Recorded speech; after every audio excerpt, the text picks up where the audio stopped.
कलम दवात तख्ती बसते होते चले गए, चीजें महंगी हो गई और ये बहुजन सस्ते होते चले गए। किसका एहसान था? अरे किसका एहसान था? बाबा साहब भीमराव अम्बेडकर की, बाबा साहब भीमराव अम्बेडकर की, बाबा साहब भीमराव अम्बेडकर की।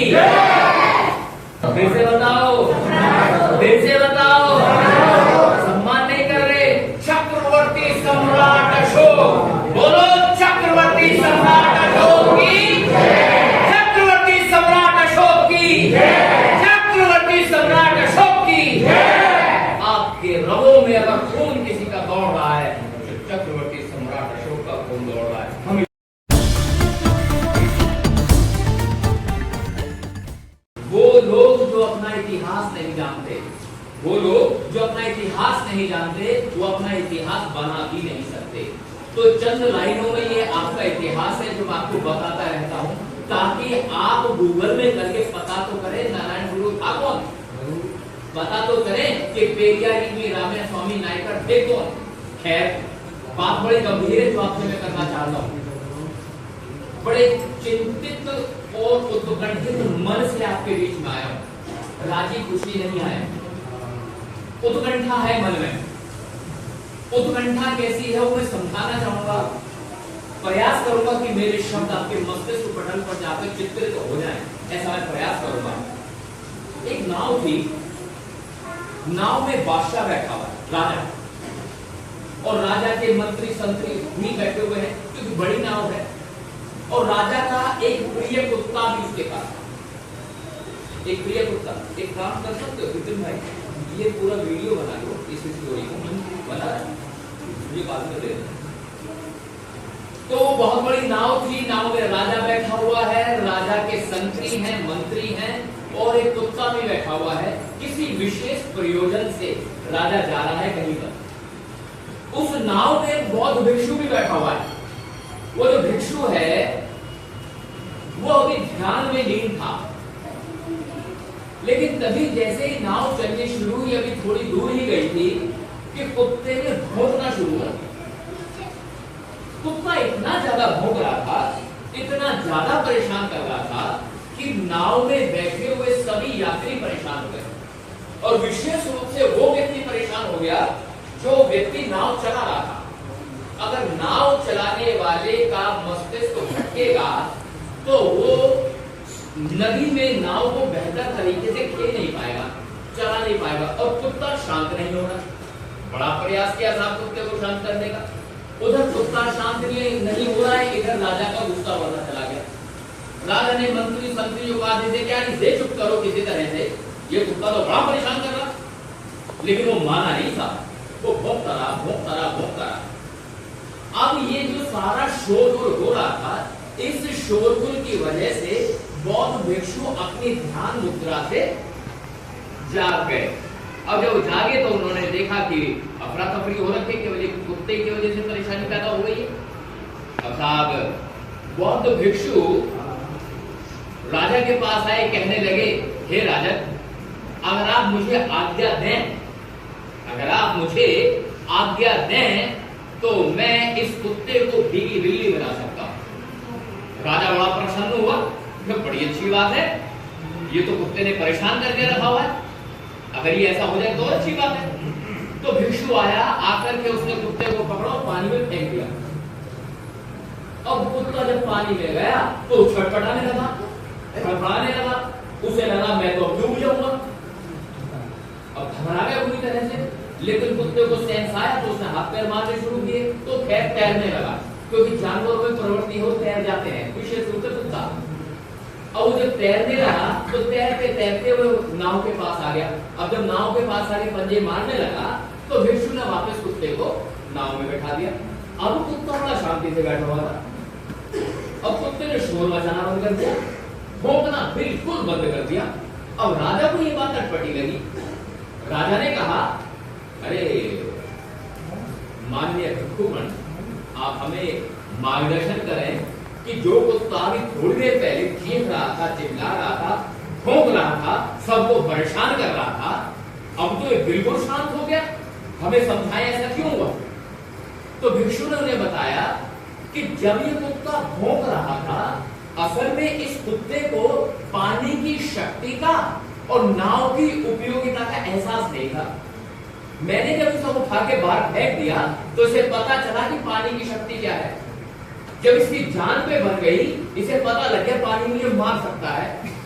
जब पानी इसे मार रहा था तो इसे पता लग गया कि नाव मुझे बचा सकती है, इसलिए ये नाव की तरफ भागा। और अब चूंकि चुप बैठा है क्योंकि इसे पता है कि पानी की शक्ति क्या है और नाव की उपयोगिता क्या है। बात समझ में आई? अब समझ में आई कि बात ज्यादा। ये जितने लोग बैठे हैं यहाँ पर, ये सारे के सारे, ये यहाँ इस कमरे में तो जय वाले हैं, घर जाते इनकी स्थिति खराब हो जाती है। Very good. बाकी अधिकांशतः स्थिति ज्यादा खराब है। बहुत बहुत साधु महिलाओं में तो एक उम्र वाले निकल गए कि हाँ भी जय भीम वाले, लेकिन फिर भी क्योंकि मैं समाज में काम कर रहा हूँ, ये जो चेहरे हैं ना, ये सारे चेहरे मेरे पहचान के चेहरे हैं। ये सारे अम्बेडकरवादी हैं, न जाने कितने सालों से अम्बेडकरवादी हैं। ये मेरी पहचान के चेहरे जो हाथ उठा रहे हैं 44 साल से। यस। तो साहब समस्या पता है क्या है? वो लोग जो डॉक्टर अंबेडकर की और अंबेडकर साहब के द्वारा लिखे गए संविधान की उपयोगिता को नहीं पहचानते हैं, उन्हें 6 महीने मनुस्मृति के तहत जिंदा रखकर देखो, उन्हें पता चल जाएगा कि डॉक्टर अंबेडकर की उपयोगिता क्या है, इस संविधान की उपयोगिता क्या है। अभी पता नहीं है ना, क्योंकि अगर मनुस्मृति होती है तो गले में हांडी आ जाती है और पीछे झाड़ू बन जाती है। जब मनुस्मृति होती है तो दोपहरी में जब सूर्य सिर पर हो तभी तुम लोगों को बाहर निकलने की इजाजत होती है। ये मनुस्मृति कहती है। मनुस्मृति ये कहती है नारी के सारे अधिकार समाप्त कर दिए जाएं। मनुस्मृति ये कहती है शूद्र अतिशूद्र परम शूद्र के सारे अधिकार समाप्त कर दिए जाए, उनसे केवल सेवा प्राप्त की जाए। ये मनुस्मृति कहती है। जिस दिन मनुस्मृति को अगर जीने की बात छोड़ो, आपने पढ़ भी लिया, उसे समझ लिया, तो पता चल जाएगा कि संविधान कितना ज्यादा उपयोगी है।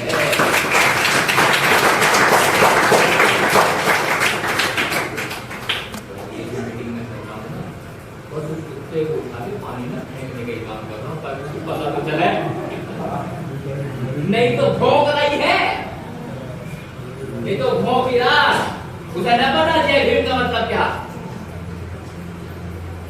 अब ये केवल इतना पता है कि साजन के हाथ भेजी है पहुंची, वह पहुंची के ना पहुंची, और वहां से खबर पहुंची तो यह पहुंची कि तेरी पहुंची ना पहुंची। अभी तो पहुंची में उलझी हुई है ना हमारी बहन बेटी, अभी तो वहां उलझी हुई है। अभी उसे पता ही नहीं है कि अगर आपके लिए सबसे ज्यादा रक्षात्मक सुरक्षात्मक कार्य किसी ने किया है, आपका सबसे बड़ा सच्चा हितैषी आपका भैया अगर कोई हो सकता है, आपका बाप कोई हो सकता है, तो बाबा साहब डॉक्टर भीमराव अम्बेडकर है।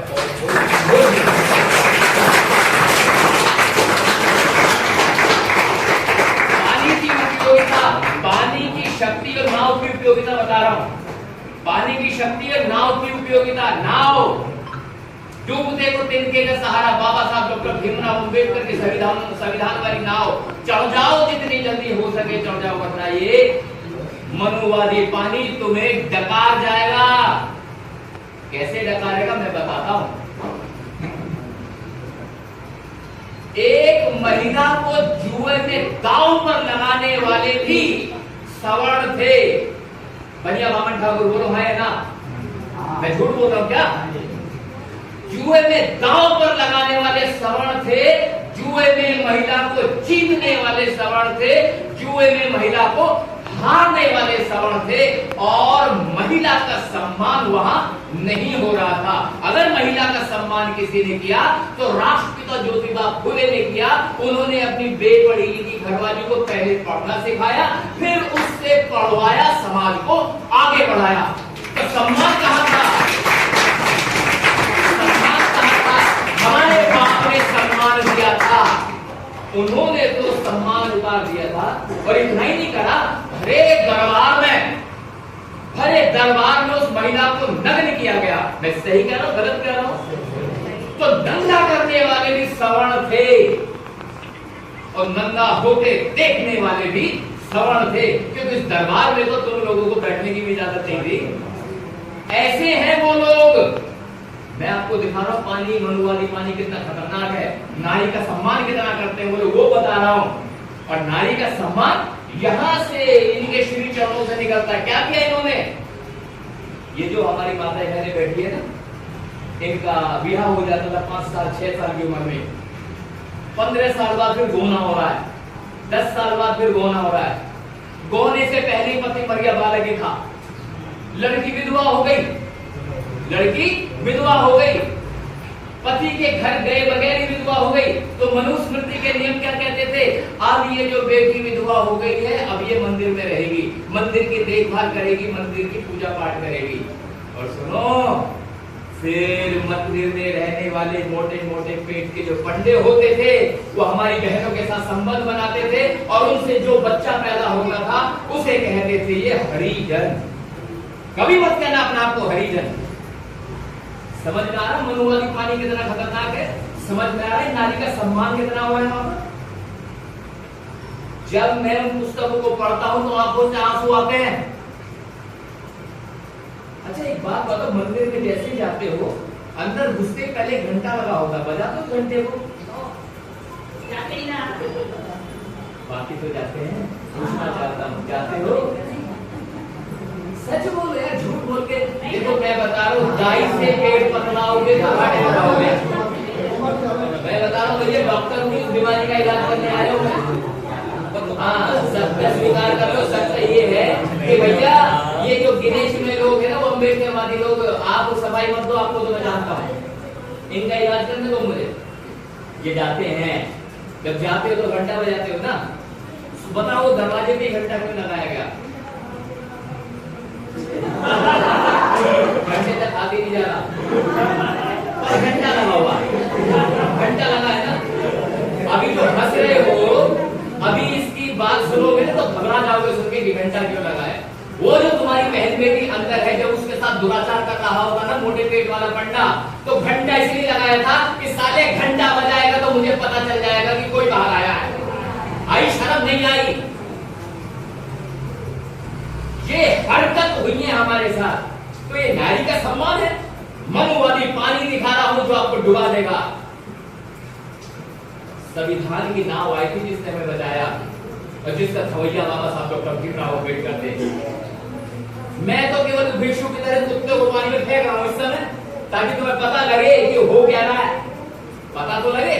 और बात यही नहीं रुकी, जब उस दरबार में उस बहन को नंगा किया जा रहा था ना, दुशासन ने साड़ी उतारी उसकी, द्रौपदी नाम था उसका, उतारा जा रहा था ना वस्त्र उसका, तो वहां पे भैया आ गया उसका, भैया उसके भी पोंछी बांधी उसने कभी, वो भैया आ गया। अगर मेरी कोई मुंह बोली बहन है, उसके साथ दुराचार हो रहा हो, तो यकीन जानिएगा उसके लिए भी लड़ मर जाऊंगा।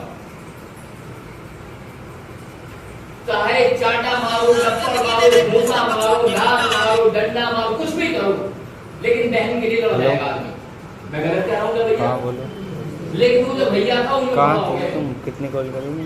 और उसके हाथ में से निकली होगी। अब यहाँ से यहाँ टेक्सटाइल की मिल लगा दीजिए, यहाँ से निकल के धोती है और उस औरत को लिपट रही है, एक तरफ से उतर रही है, एक तरफ से लिपट रही है। क्या ये नारी का सम्मान था भैया? वो चाहता तो दुशासन में 2 थप्पड़ मार सकता था, नहीं क्या करना, हाथ लगा दीजिए। पर वो तो भैया वो फैक्ट्री बोल रहा, यहाँ से धोके निकल गई। ना सुनी ये कहानी तुमने? ना सुनी कहानी है? इसे सच माने बैठे हो। ये मूर्खता का परिचय नहीं तो क्या है? ये मूर्खता का परिचय नहीं तो क्या है? और इतना बड़ा अपमान नारी का किसने किया? उस व्यवस्था ने अपमान किया है जिस व्यवस्था का हिस्सा हम अपने आप को मान बैठे हैं। इस मनुवादी सागर में बाबा साहब डॉक्टर भीमराव अंबेडकर संविधान वाली नाव ले आए, तो उसमें तुम चढ़े तो आरक्षण मिल गया, आरक्षण मिल गया तो नौकरियां मिल गई, नौकरी मिल गई तो तुम लोगों की स्थिति सुधर गई, वरना स्थिति भी ना सुधरने वाली थी, बहुत खराब स्थिति थी। बात यही नहीं रुक रही। अब जब आरक्षण मिला था तुम्हें तो केवल उन्हीं लोगों को फायदा नहीं हुआ जिनकी नौकरी लगी, फायदा उन लोगों को भी हुआ जो उनको देख के प्रेरित हो गए, भाई इनके बच्चों को मिल गई नौकरी, मेरे बच्चों को मिल सकती है। फिर हमने अपने बच्चों को पढ़ाना शुरू किया। जब हमने अपने बच्चों को पढ़ाया तो उनका मानसिक स्तर सुधरना शुरू हुआ। बहुत सारे लोगों ने व्यापार किया। आज वो लोग जिन्हें सार्वजनिक तालाब से पानी पीने का हक नहीं था, वो बिसलरी का पानी पी रहे हैं, वो तो आए ना। आवाज नहीं आ रही भैया? वो लोग जिस तालाब से कुत्ता पानी पी सकता था, उस तालाब से पानी पीने का हक जिन लोगों को नहीं था, वो आज हम सब और कोको कोला पी रहे, वो तो आया नहीं। हाँ जी, तो एहसान किसका? एहसान किसका?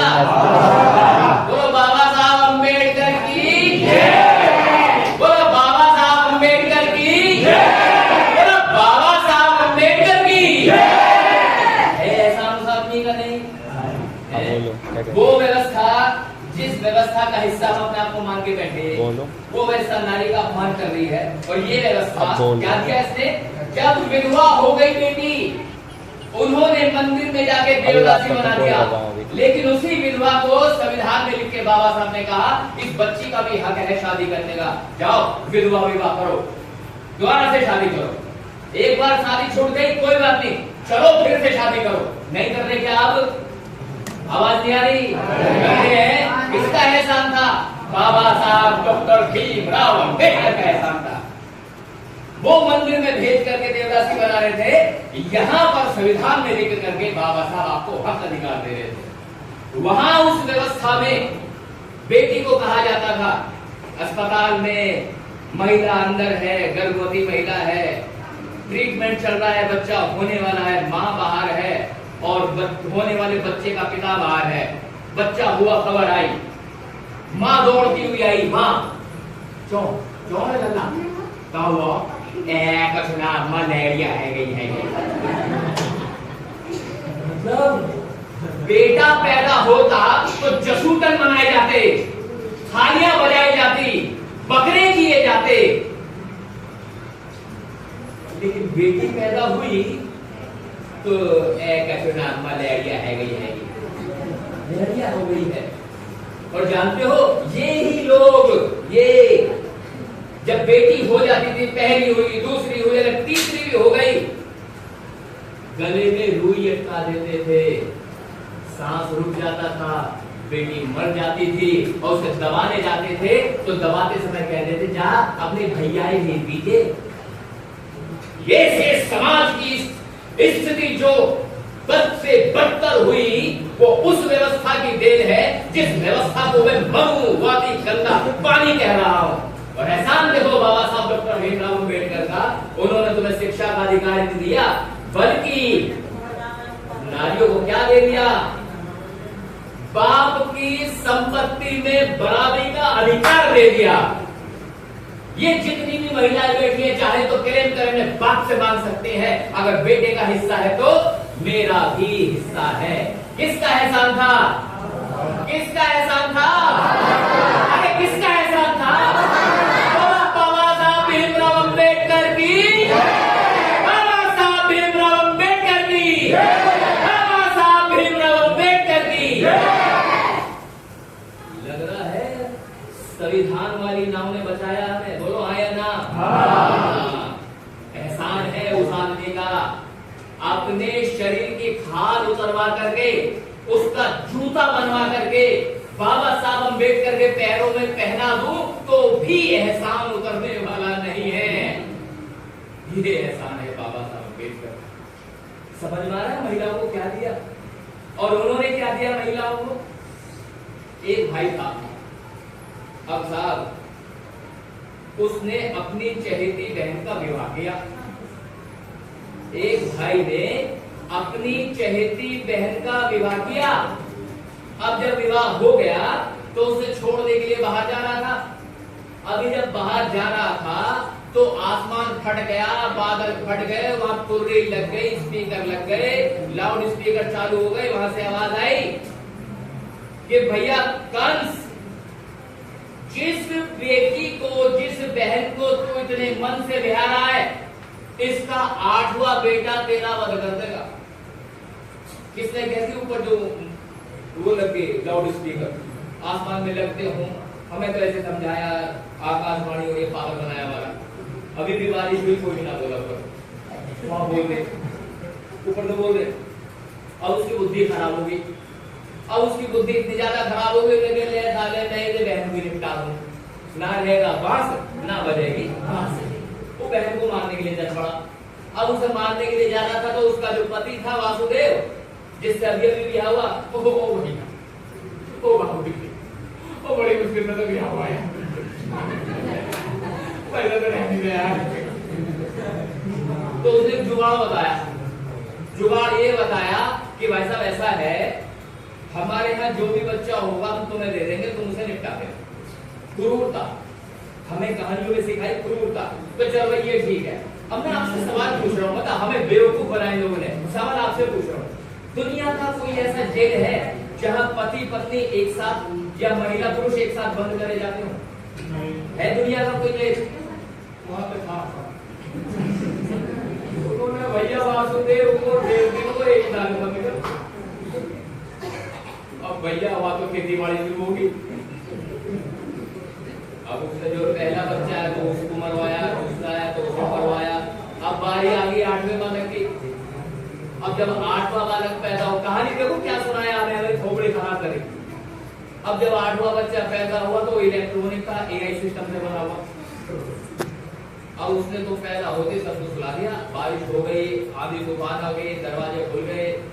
अब कहीं पर बेटी पैदा हुई तो अगला लेकर दी, बेटा वहां पहुंचा दिया, बेटी इधर ले आया। अब बात की गहराई समझना, चूंकि मरने वाला है, बेटी मर जाए कोई बात नहीं, बेटी मर जाए कोई बात नहीं, बेटा बचना चाहिए, यही तो सोच थी ना साहब, यही तो सोच थी। इस सोच के तहत अगला बदली कर दी। वो जरा सी बात है, वो भी तेज निकली चंट। अब वो कंस से जो है जमीन में देके मारने वाला था, वो तो उड़ गई, वो तो उड़ गई। वो कंस भैया तेरा तो इंतजाम होगा, जो तुझे निपटाएगा वो तो पहुंच कर जहां पहुंचना। ऐसा हो सके? हमें पागल नहीं बनाया क्या? हमें अंधविश्वास में फंसा करके, हमें अंधविश्वास में फंसा करके बाबा साहब डॉक्टर भीमराव अंबेडकर के संविधान वाली नाव में चढ़ने नहीं दिया जा रहा है, हमें मूर्ख बनाया जा रहा है। अच्छा एक काम करो, एक गली मोहल्ले में कोई कुत्ता घूम रहा हो, गली मोहल्ले में कोई कुत्ता घूम रहा हो, उस कुत्ते की काटो गर्दन और मेरी भी गर्दन काट दो। अब कुत्ते की गर्दन मेरे को लगा दो, मेरी गर्दन कुत्ते को लगा दो। अब ये बताओ, जब सतीश बोधगया कुत्ते की गर्दन लगे जाएगी तो क्या सतीश हिंदी में बोल पाएगा? वो तो जय भीम मेरे जय भीम की तो खोपड़ी कुत्ते की है ना, लेकिन वो बालक जिसकी खोपड़ी पे हाथी की खोपड़ी सेट कर दी, टीवी पे हिंदी में बात कर रहा हूँ, भैया कैसे कर रहा हूँ, हिंदी में बात कर रहा। हमें समझ में नहीं आई कहानी भैया। क्या कभी हाथी हिंदी में बोल सके हैं? नहीं हो सकता भाई। चलो मैं तुम्हारी बात मानू, तुमने खोपड़ी सेट कर दी किसी तरह से, चलो तुमने ऑपरेशन कर दिए, तुमने जो है होम्योपैथी लगा दी, एलोपैथी लगा दी, यूनानी भी लगा दी, और एलोपैथी के साथ साथ होम्योपैथी भी पेश की। चलो माना हो गया काम, पर वो बोला कैसे? वो बोला कैसे? हिंदी कैसे बोली? और वो टीवी पे हिंदी बोल रहा है और हम लोग स्वीकार कर रहे हैं। फिर उसे एक नाम दिया गया गणपति। बात की गहराई सुनना, आप ही का इतिहास आप ही से चुराया जा रहा है। पूरे भारत का एक ही सबसे बड़ा राजा हुआ, एक राजा, उसका नाम अभी बताऊंगा, उससे पहले सुन। ये जो राज्य है, राज्य को पाली भाषा में गण कहा जाता है। क्या कहा जाता है? गण। क्या कहते हैं? गण। तो ढेर सारे गण थे, और उन गण जो थे, उन गणों का भी गणों पर एक आदमी बैठा हुआ था, सबसे बड़ा राजा। उस राजा का नाम था चक्रवर्ती सम्राट अशोक, जिसने अफगानिस्तान तक अपना राज फैलाया। तो उन गणों का अध्यक्ष कौन होगा? इस सभा का अध्यक्ष होगा तो क्या कहलाएगा? सभापति। इस सभा का अध्यक्ष क्या कहलाएगा? सभापति। भारत एक राष्ट्र है, राष्ट्र का अध्यक्ष क्या कहलाएगा? राष्ट्रपति। तो गणों का अध्यक्ष क्या कहलाएगा? गणपति। तो गणपति कौन था? चक्रवर्ती सम्राट अशोक। बात समझ में आ रही है? सबके बाप का बाप चक्रवर्ती सम्राट अशोक, बप्पा। चंद्रगुप्त का बेटा पोता था ना, तो चंद्रगुप्त कौन से वंश का था? मौर्य। चंद्रगुप्त मौर्य, बिंदुसार मौर्य और अशोक मौर्य, तो बना गणपति बप्पा मौर्य। कौन है? चक्रवर्ती सम्राट अशोक। और उसकी प्रतिमा को खंडित करके हाथी की खोपड़ी सेट करके कोई और आदमी सेट कर दिया, वरना गणों का पति सम्राट अशोक, सबका बाप सम्राट अशोक, राजाओं का राजा सम्राट अशोक और चंद्रगुप्त मौर्य का पौत्र अशोक मौर्य। इसलिए कहा जाता है मौर्य, वरना हिंदू देवता और देवी देवताओं में सब मौर्य कौन है? चैलेंज कर रहा हूँ, चले जाओ हाई कोर्ट सुप्रीम कोर्ट, एक बताओ इनका देवता मौर्य नाम किसका? पूरे भारत में एक ही है, चंद्रगुप्त मौर्य, और उसका पोता है अशोक मौर्य। तो गणपति बाप्पा मौर्य कौन है? अशोक मौर्य। आवाज नहीं आ रही? फिर से बताओ, फिर से बताओ। सम्मान नहीं कर रहे। चक्रवर्ती सम्राट अशोक, बोलो चक्रवर्ती सम्राट अशोक की, चक्रवर्ती सम्राट अशोक की, चक्रवर्ती सम्राट अशोक की।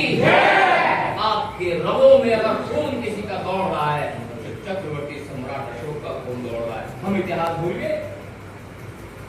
फिर आई उस मनुवादी पानी में बाबा साहब अंबेडकर के द्वारा बनाई गई संविधान की नाव। तो बाबा साहब ने कहा चढ़ जाओ, चढ़ जाओ। लेकिन हम लोगों ने क्या किया? कलम, दवात, तख्ती, पुराने जमाने की बात पढ़ने आते तख्ती लेके जाते थे। कलम, दवात, तख्ती, बस्ते होते चले गए, बस्ते बैग भर गए। कलम, दवात, तख्ती, बस्ते होते चले गए, चीजें महंगी हो गई और ये आदमी सस्ते होते चले गए। कितने सस्ते हो गए यार ये लोग, इतने सस्ते हो गए। बाबा साहब अम्बेडकर की महिमा को नहीं पहचान पा रहे हैं, चक्रवर्ती सम्राट अशोक की महिमा को नहीं पहचान पा रहे। बड़े सस्ते लोग हैं। सस्ता शब्द इसलिए इस्तेमाल कर रहा हूं, ये वो लोग हैं जो अपनी वोट एक कौवे में देते है ना। सस्ते से लोग कितने सस्ते हैं। ये वो लोग हैं जो चंद रुपए में अपना जमीन बेच देते हैं। ये वो लोग हैं। सुनो, अगर आप सस्ते ना होते ना तो आज आप दिल्ली की गद्दी पर बैठे होते। नीले रंग की क्रांति बड़ी जबरदस्त क्रांति थी, लेकिन लोगों ने अपने छोटे से लालच के लिए मिशन को हजारों बार बेचा, बार बार बेचा, हर बार बेचा।